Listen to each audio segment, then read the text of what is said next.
Hi friends, once again welcome back on our YouTube channel. This is the next lecture of oscillations and waves in which today we will discuss about velocity of sound in air. दोस्तों, दोलन एवं तरंगे का ये हमारा अगला lecture है जिसमें आज हम वायु में ध्वनि के वेग के बारे में चर्चा करेंगे. In the current lecture, we will determine the Newton's formula and also we will discuss about Laplace correction. तो आज के हमारे इस लेक्चर में हम न्यूटन का सूत्र ज्ञात करेंगे, साथ ही हम लाप्लास के संशोधन के बारे में भी चर्चा करेंगे. So, first of all, Newton's formula. This formula is used to find the velocity of sound in air or in gases.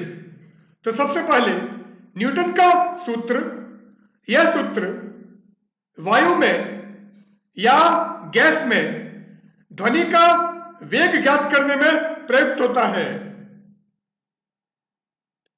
So, Newton's formula.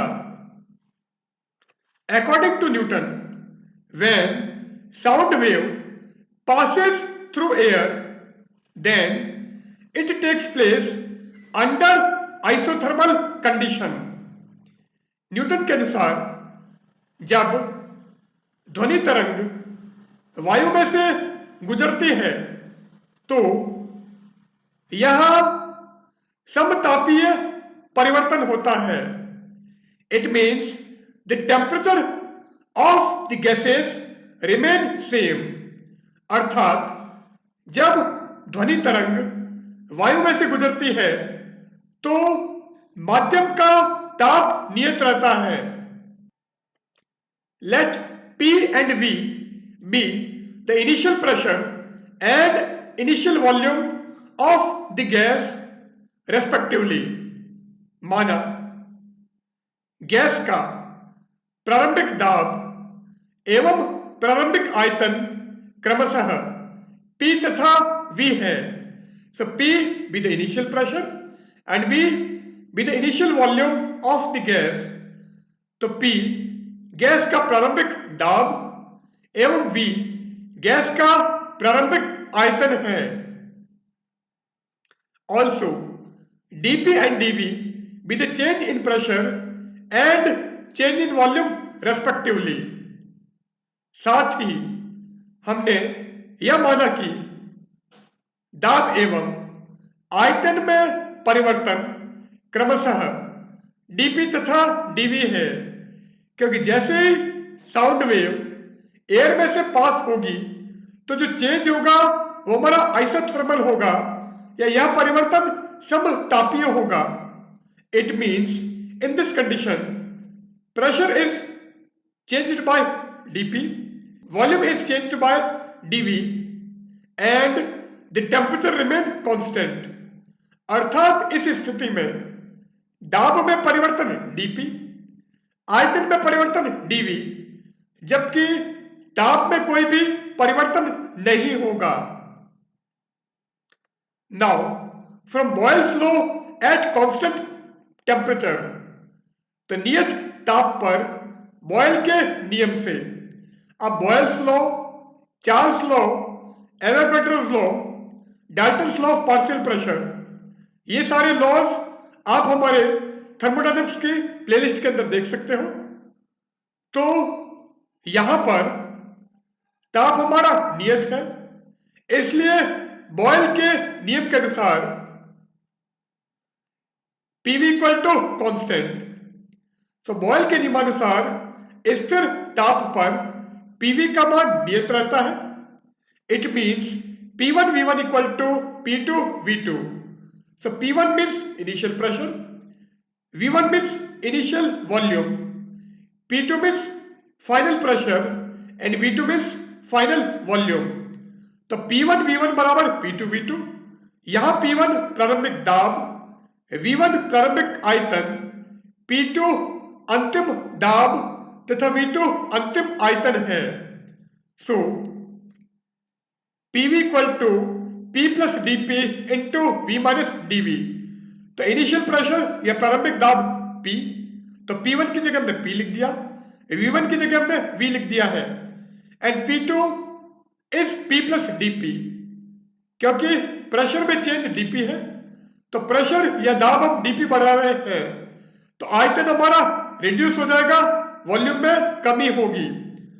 So P2 की जगह हमने P plus DP and V2 की जगह हमने V minus DV लिखा है। अब इस ब्रैकेट को हम ओपन कर देते हैं।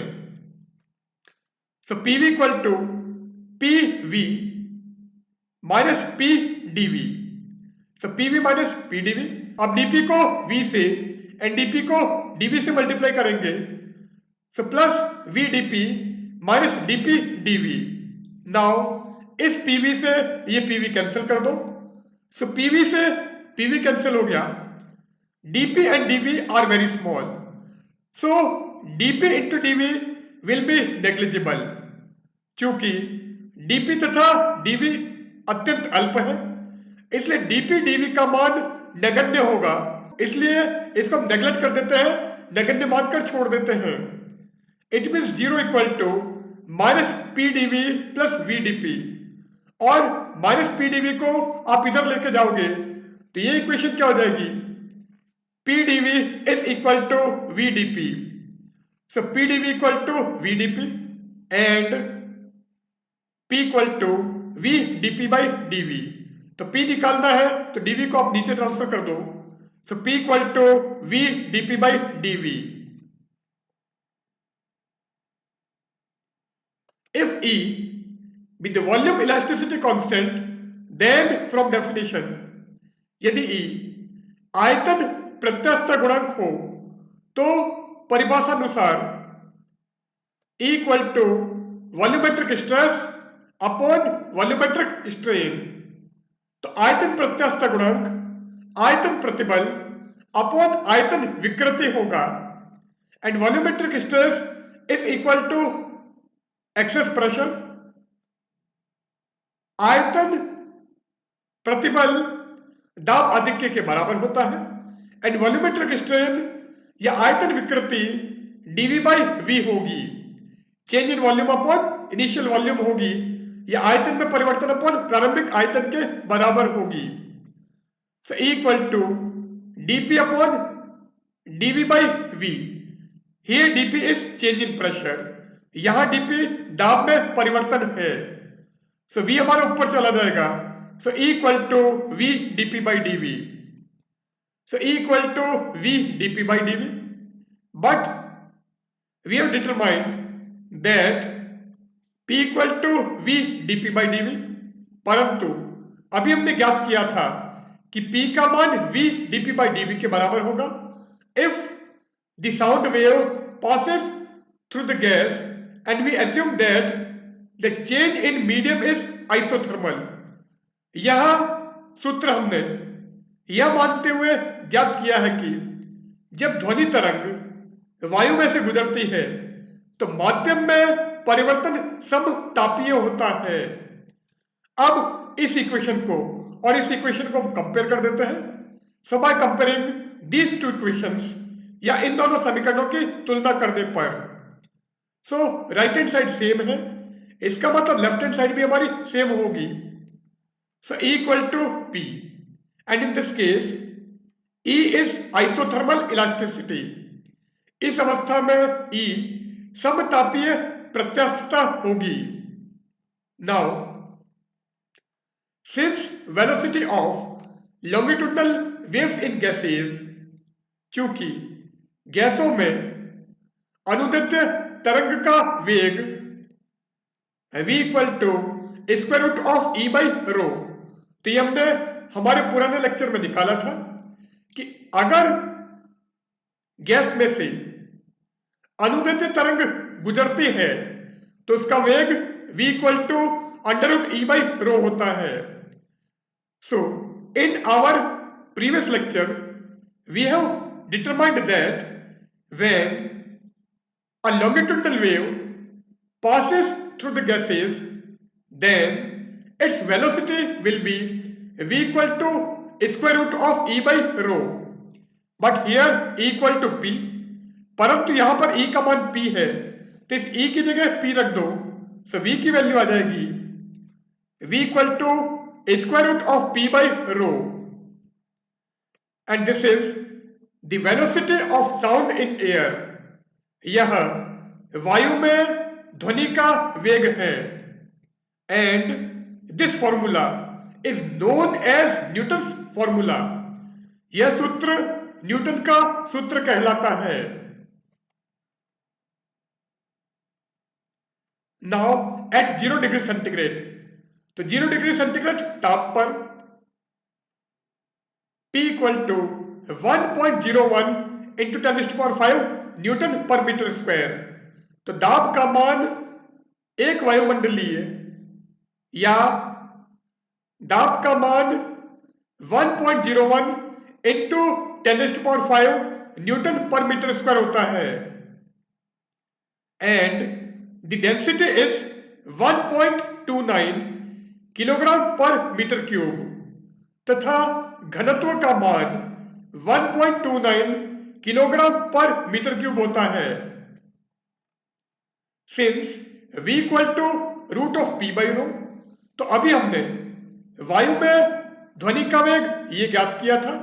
अब यहां पर p की जगह हम 1.01 into 10⁵ newton per metre square रख देते हैं, एंड रो की जगह 1.29 किलोग्राम पर मीटर क्यूब रखें, तो v की वैल्यू या 0 डिग्री सेंटीग्रेड ताप पर वायु में ध्वनि का वेग हमें प्राप्त होगा. Velocity of sound at 0 degree centigrade in air, तो वायु में 0 डिग्री सेंटीग्रेड ताप पर ध्वनि का वेग v nought equal to square root of 1.01 into 10⁵ divided by 1.29, और अगर इसको सॉल्व करोगे तो इसकी वैल्यू 280 मीटर पर सेकंड प्राप्त होगी.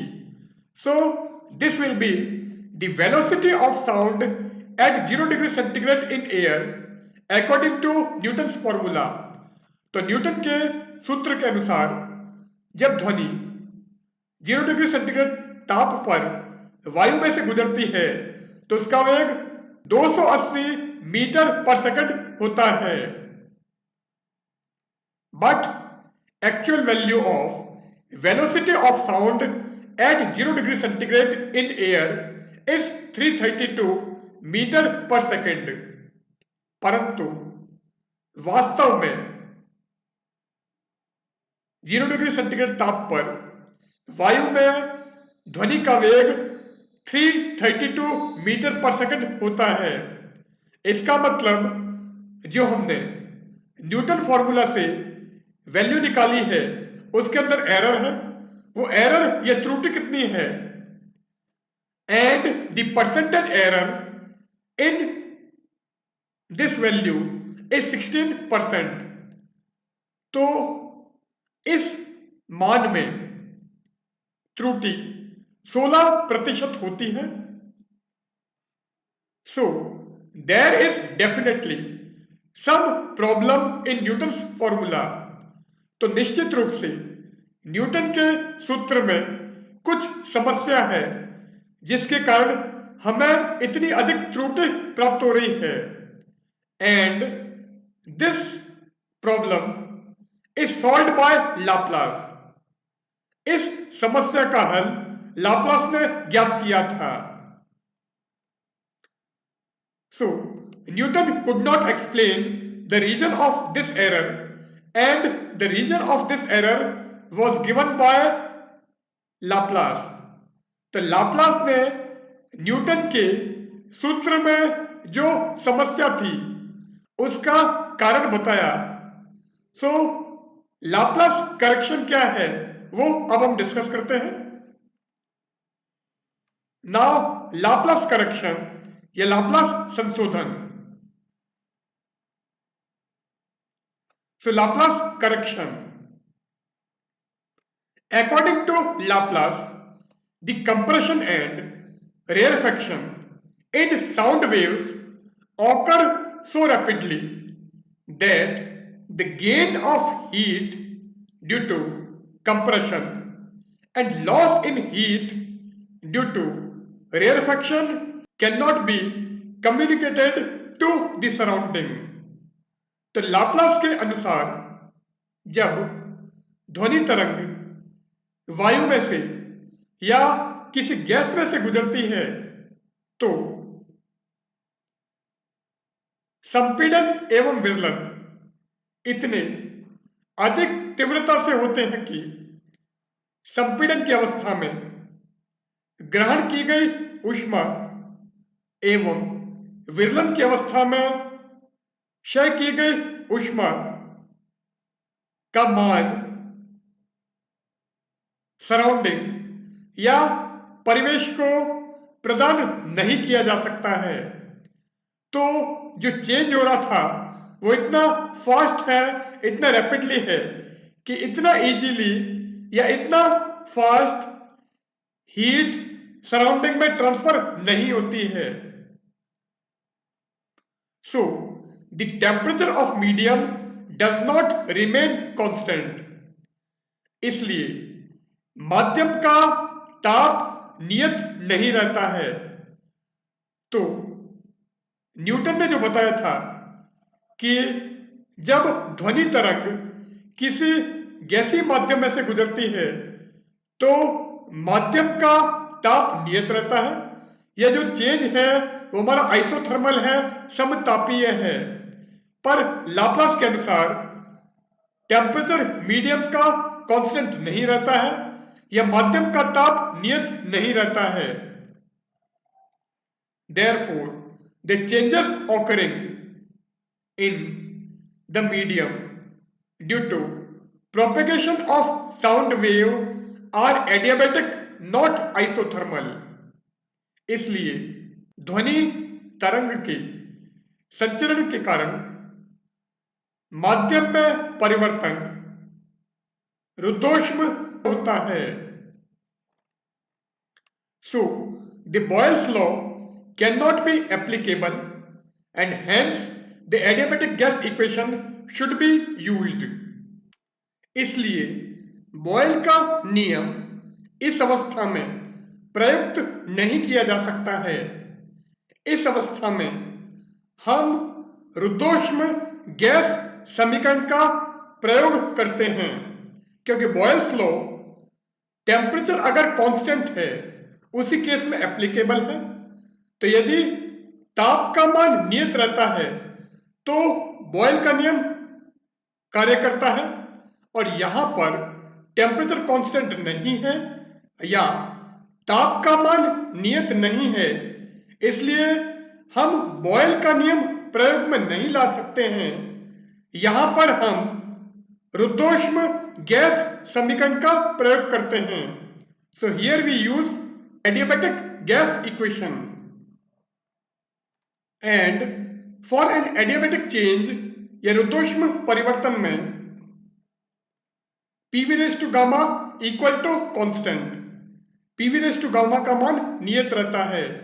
अब एडियाबैटिक चेंज क्या होता है, आइसोथर्मल चेंज क्या है, आइसोबारिक प्रोसेस क्या होता है एंड आइसोकोरिक प्रोसेस क्या है। तो समतापीय परिवर्तन क्या है, रुद्धोष्म परिवर्तन क्या है, समदाबीय परिवर्तन किसे कहते हैं तथा सम आयतनिक प्रक्रम क्या होगा, इन सभी के बारे में विस्तार पूर्वक चर्चा के लिए आप हमारे थर्मोडायनामिक्स की प्लेलिस्ट के अंदर ये सारे टॉपिक देख सकते हो। So these all topics are available in our thermodynamics playlist. Now PV raise to gamma equal to constant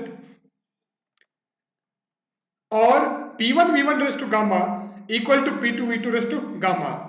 अब initial pressure P, initial volume V, final pressure P plus dP and final volume V minus dV। तो प्रारंभिक दाब P, प्रारंभिक आयतन V, अंतिम दाब P plus dP तथा अंतिम आयतन V माइनस dV है। तो P1V1 raise to gamma equal to P2V2 raise to gamma से हमने इसको ये लिख दिया है। Here gamma is the ratio of two specific heat. यहां गामा दो विशिष्ट ऊष्माओं का अनुपात है। So gamma equal to Cp by Cv. Here Cp is specific heat at constant pressure and Cv is specific heat at constant volume. तो Cp स्थिर दाब की विशिष्ट ऊष्मा है, जबकि Cv स्थिर आयतन की विशिष्ट ऊष्मा है। नाउ ये क्वेश्चन अभी हमने निकाली है। अब हम क्या करते हैं, यहां पर V raise to gamma common लेते हैं। तो जैसे ही वी रेस टू गामा आप कॉमन लोगे, ये 1 बन जाएगा और यहां पर dv बाई वी आ जाएगा। So P V raise to gamma equal to p plus D P into we raise to gamma and in bracket 1 minus d v by v whole raise to gamma. अब यहां पर हम binomial expansion या द्विपद प्रसार का उपयोग करते हैं। सो बाइनोमियल एक्सपांसन से 1 प्लस एक्स की power n equal to 1 plus N X होता है एंड हायर पावर की वैल्यू नेग्लिजिबल होगी या नगण्य होगी, इसलिए dv अपॉन v के उच्च घातों के मान को हम नगण्य मानकर छोड़ देंगे। So we will neglect the higher power of dv by v। So ये हमको simply 1 minus gamma dv by v मिलेगा। So P V raise to gamma equal to p plus D P into we raise to gamma, और ये हो गया 1 minus gamma dv by v। Now V raise to gamma को bracket के अंदर multiply कर दो।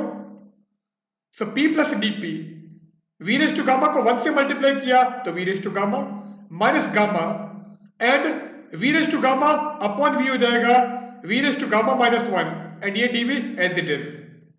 अब हम क्या करते हैं, इस p प्लस dp को इस पूरे से मल्टीप्लाई करते हैं। सो लेफ्ट में p V raise to gamma, पहले p को इन दोनों टर्म से मल्टीप्लाई करो तो p V raise to gamma, p V raise to gamma minus gamma p V raise to gamma minus 1 dv।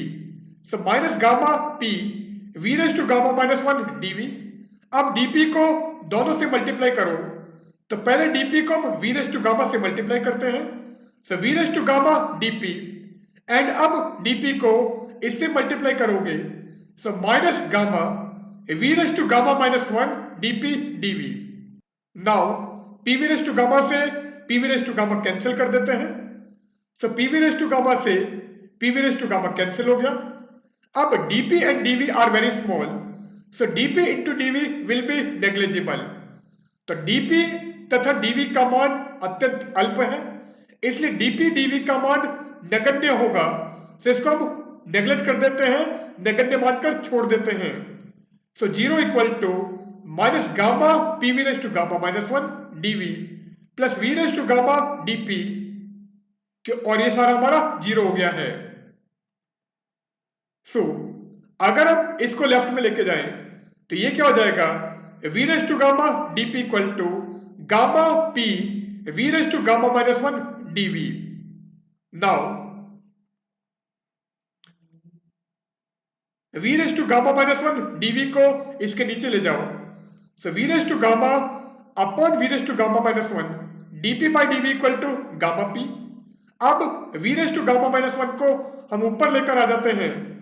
So V raise to gamma, और ये हमारा ऊपर आ गया इसलिए पावर चेंज हो जाएगी। So minus gamma plus 1 dp by dv is equal to gamma p। Now gamma से gamma cancel कर दो तो ये इक्वेशन हमारी हो जाएगी v dp by dv equal to gamma p। So अगर चेंज हमारा एडियाबैटिक है या यदि ध्वनि वायु में से गुजरने पर माध्यम में परिवर्तन रुद्धोष्म होता है या एडियाबैटिक होता है, तो उस केस में हमको इक्वेशन मिलेगी v dp by dv equal to gamma p।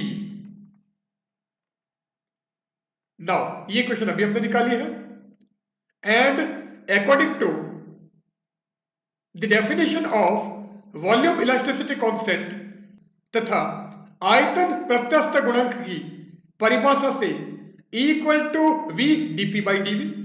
अब इस इक्वेशन की और इस इक्वेशन की अगर हम तुलना करें, if we compare these to equation then E equal to gamma p।